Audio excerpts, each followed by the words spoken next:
if you've done the fronts, it only makes sense to do the rears.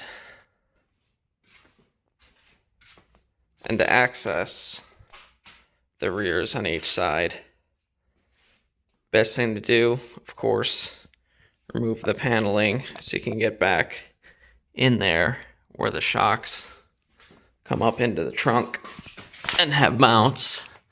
Trying to see, let's see if we can, there we go.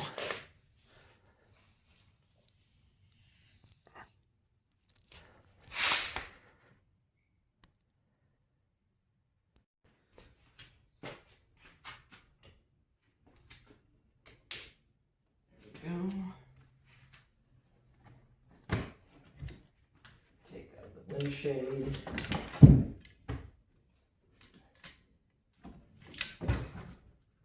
Take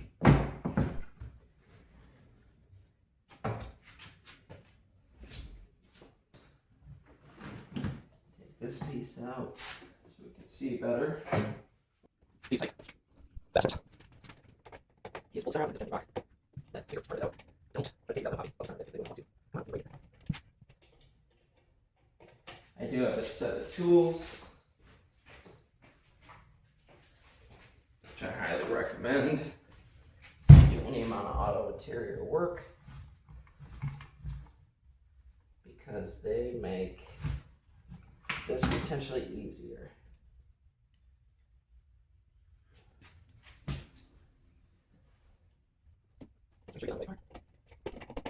No, sorry, not use it. Hold it now. You can see how these up. Enough. It allows these ears to come down. You just push all the way on these ears come out and hold it tight. So, hence, don't worry about getting center. Carefully. Where do you do that? It's easy. Gently. Sometimes they come out all the way. Notice that these, you don't rip. Okay, difficult, so we will. Just do the big part, not the center. Hard to break it. That one free broke. This one, that's okay. I'm breaking one of these. Holding this one out. Use cover. Oh, one side there. Actually, it's not these. The large part is not use the middle panel. That comes in. Boom. Gently, carefully. Holding. There's one on the other side. Just use cover. Go around.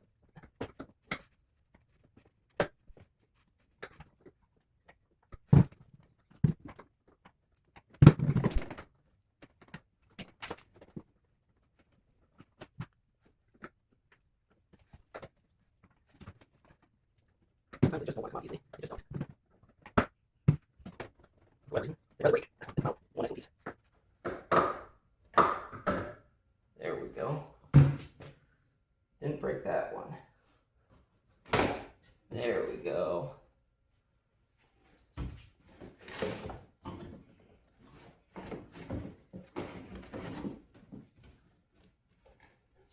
This little elastic thing.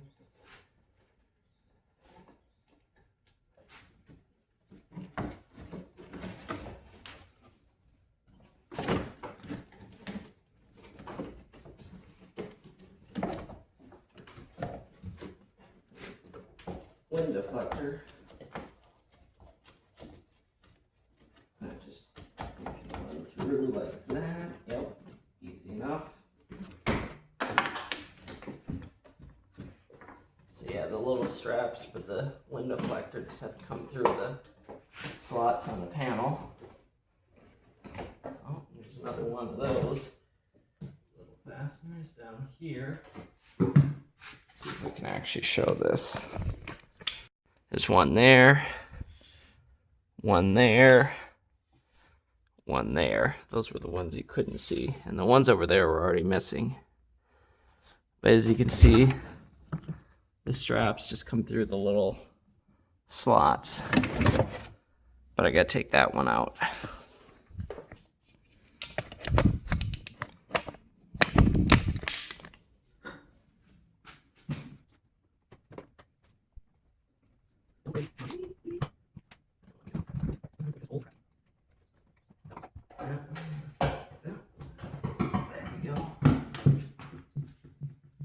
That one's just kind of disintegrating. And there's just nothing you can do. 30 plus year old plastic just will crumble. It is the law. But we do what we can. Wow. Some cool little label from back in the day. Let's see, there we go. Well, what I am finding is just impossible to undo the lock nut and hold the shaft of the shock and potentially have to hold the other bolt. So I'm going to take off this metal shield, which has a bunch of bolts. But it looks like even that part unbolts to allow clearance, hopefully to get around the gas filler. But yeah, I just cannot really realistic. It's way too tedious to try and work. So we're going to pull this thing off. So we're going to take off these 10mm bolts, holding onto this metal shield. Hopefully to gain the needed access to take off this stuff. And now that's looking to be nice, right?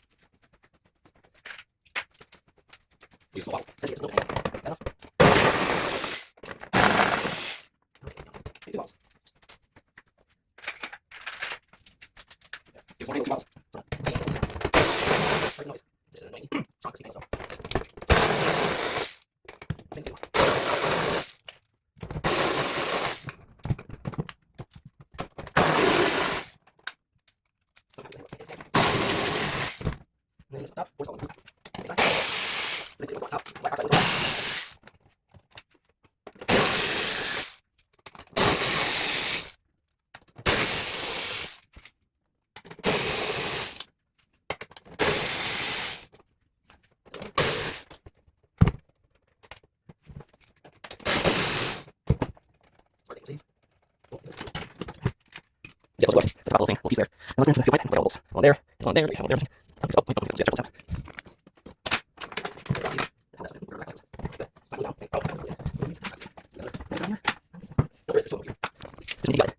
One there, one there.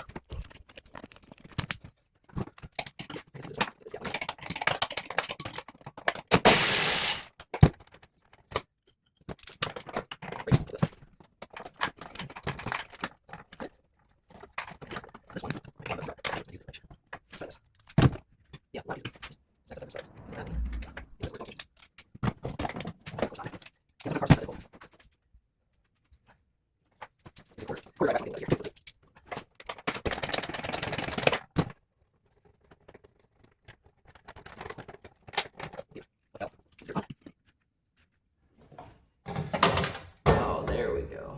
All right.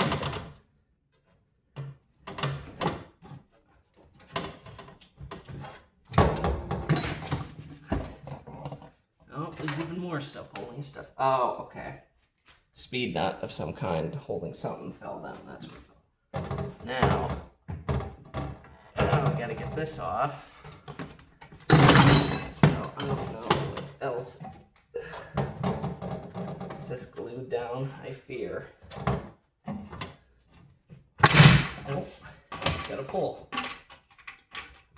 And okay, that's like a speed nut for this tire. Oh man. Okay. Time to clean out.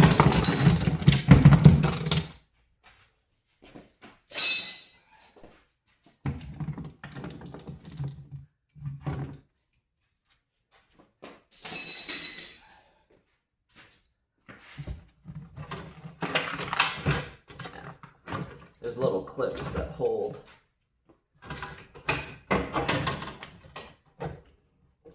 this thing.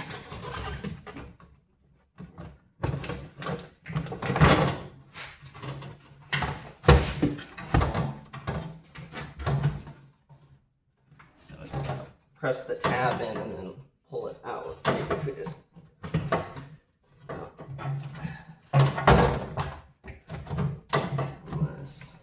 unless we fold this up like a little storybook and attach that later. Okay.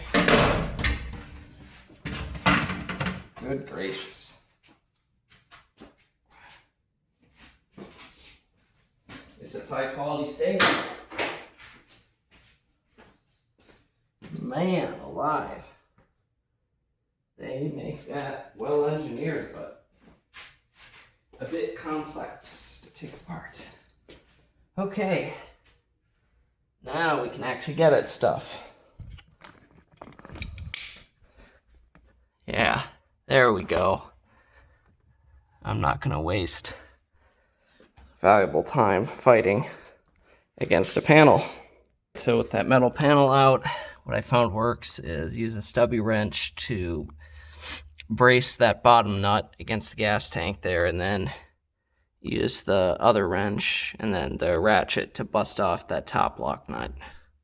Vice grips on the stud of the shock there were difficult just because it was so small and they kept slipping off. So that's why I used the bottom nut to counter hold.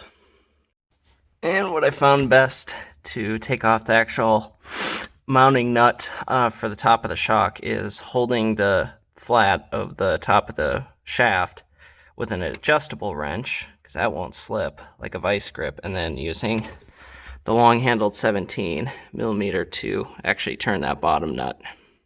Okay, now that the shocks are unbolted there, we're going to lift up the car and unbolt them from the rear control arms. Hopefully that's not too much of a struggle. Whew. Sweaty.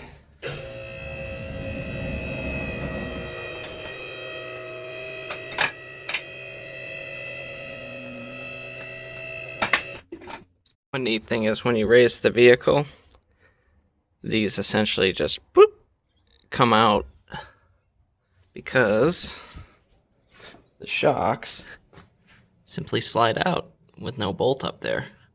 So what I'm actually going to do is support the lower control arm when taking the shock out. So if we're looking out towards the rear end of the car, we'll see that the rear control arms have a little plastic shield, and it's held on by two 10mm bolts. So we got to take those off before we can get at the main mounting bolt for the shocks.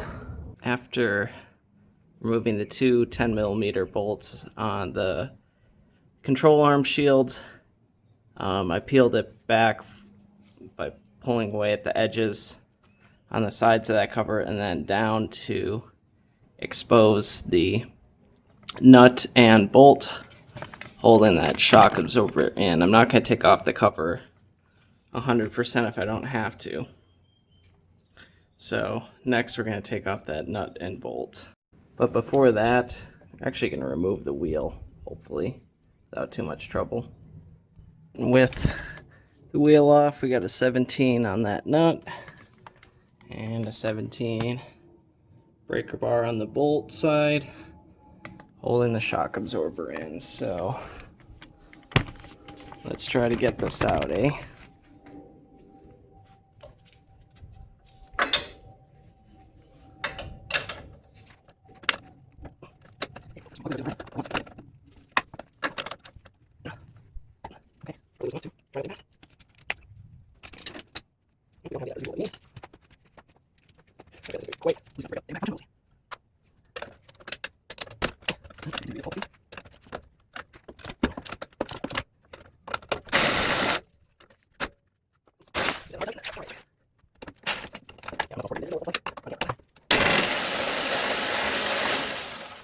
There we go. One washer on each side. And this comes with replacement bolts, although it is tempting to just use this nice zinc plated stuff. Came with it, but I know a lot of times they recommend replacing this because this is like one-time use lock nuts and whatnot. Anyway. So now the trick becomes getting this thing out, just like that. So your new one's going to come with the two bushings, the nut for the top, the plate for the top, and then your bolt for the bottom. And if we look at the original, this bushing matches up with the new bushing that looks like this. You can see how it's more of a convex style edge versus the one that goes in the trunk. You see how different it looks? So this thing needs to go on the new shock when it goes in. So one thing that confused me at first was like, why is that different? You notice how like there's like barely any part of the shaft sticking out. Well, the way they pre-assemble this thing comes off, and then you gotta take off the sleeve, that thing, and then slip your cover back on.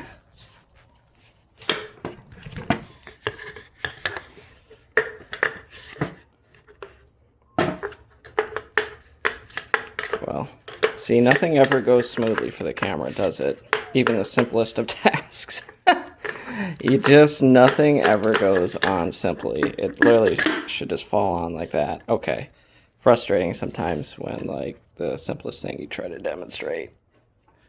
And then the sleeve goes on like that.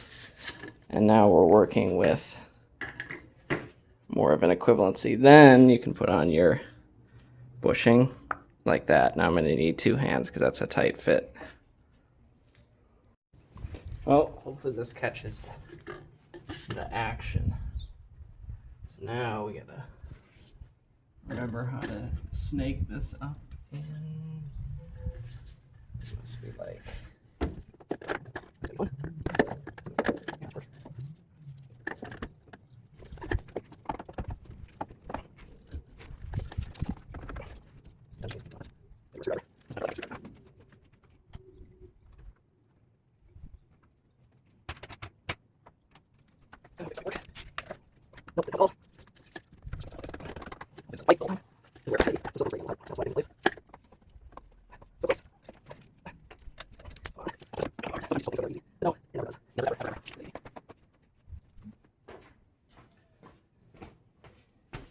Silicone spray, good stuff.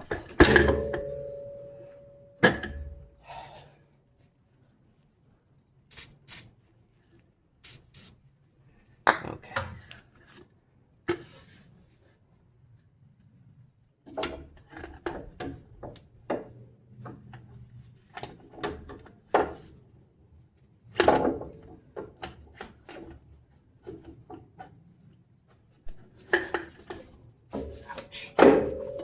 Okay, now we're getting somewhere. That's too far, but we're getting somewhere.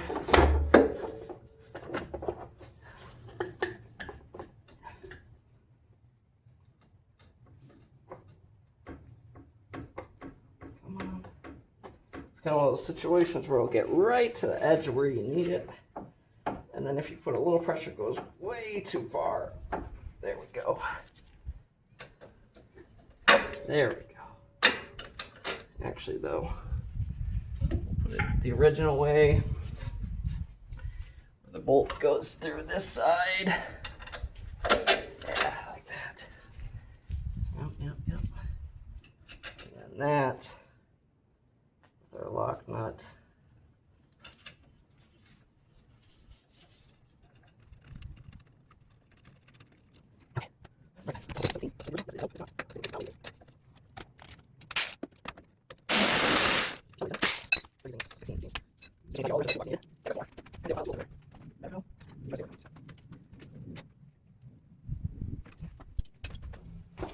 So yeah, the replacement Bilsteins seem to use slightly different sizes.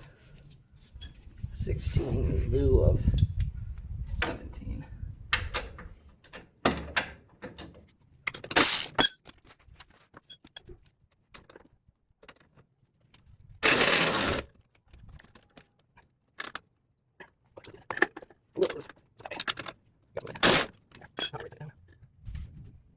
Okay, so I think what I need to do is back push. Jack up the lower control arm to push that up so I can ease it in there carefully. Then secure my nut up there inside the trunk rather than like lowering the car and using that to push those up in, because when I jacked up the car with the wheels attached, of course this dropped down, but I'm not going to quite do the reverse. I can just imagine that thing going right through the wheel well or some horrific thing. So yeah, we got the jack pushing up the control arm and guiding that into the trunk such that the stud is now hopefully sticking up enough to slip on the bushing and just get that nut started and start working that thing in there. Alright, so yet another challenge I've run into is trying to jack up the car and push the shock far enough up in there to bolt everything in. It's starting to raise the car up off the quick jack. So what I'm going to do, now that I've at least started just the first nut along with the rubber bushing, is lower the control arm, put the wheel back on, lower the car back onto the wheel, and that'll push up the shock all the way. And then I can put on the little plate and the lock nut. I think that's the safest way, and then hopefully do the next side a bit smarter. Okay, so what I have done here is jack up the lower control arm there, just enough for the stud to come up through, and then use that big washer plate to secure everything with the nut. So when I let the jack down, it should stay up there, and then I can put on the wheel, and I can lower the car so the weight is on it and presses this up all the way. I can undo the nut, put on the washer, put back the plate, put the nut, then the lock nut, and hopefully that'll be the end of this side. So on both sides, you tighten down your nut holding the washer plate and the bushing, and then you put your lock nut. You can see about how much thread is exposed, not really any. Same on both sides. Same thing.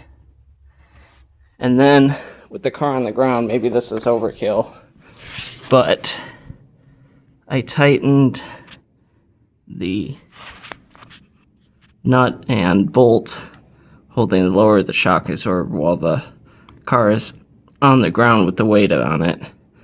I don't know if that's necessary for this. I didn't see anything in the factory service procedure about that particular part, but I felt like it was a good idea. Now I'm going to raise the car one final time and torque that nut and bolt down for good on both sides. And for reference, the torque spec on that is 55 newton meters, about 40 foot-pounds. Now we'll put the trunk back together.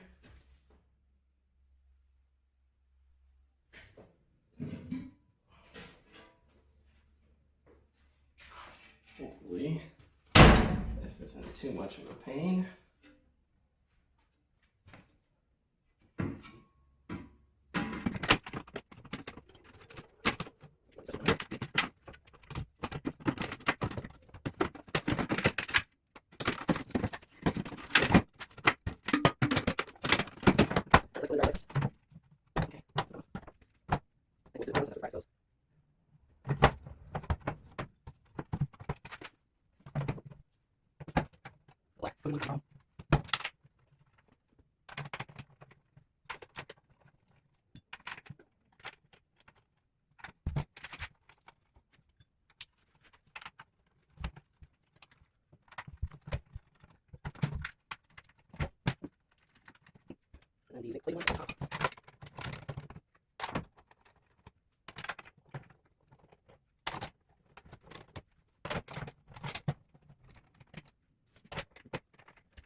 We got 4 bolts left to hold on these things for the wind deflector hold downs.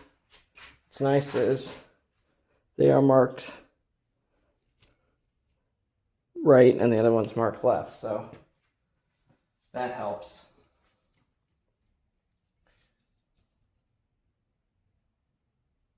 So it'll go in the car like this. And that way the hook can grab like that. So if you're wondering how those brackets go back in the car and how there's that other bracket that sandwiches in between for your clips, that's how that goes. Pain in the ass, but there you go. And then the little hinge clips go like that for the spare tire holder. Time to test drive.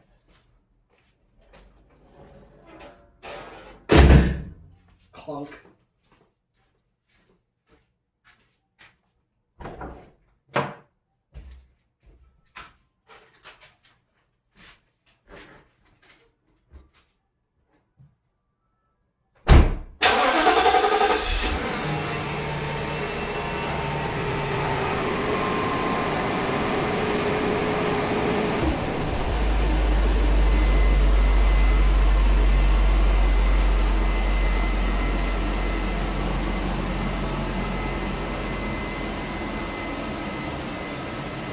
Well, I just got done with maybe a 15, 20-minute test drive, mostly flat city roads, 40 miles an hour.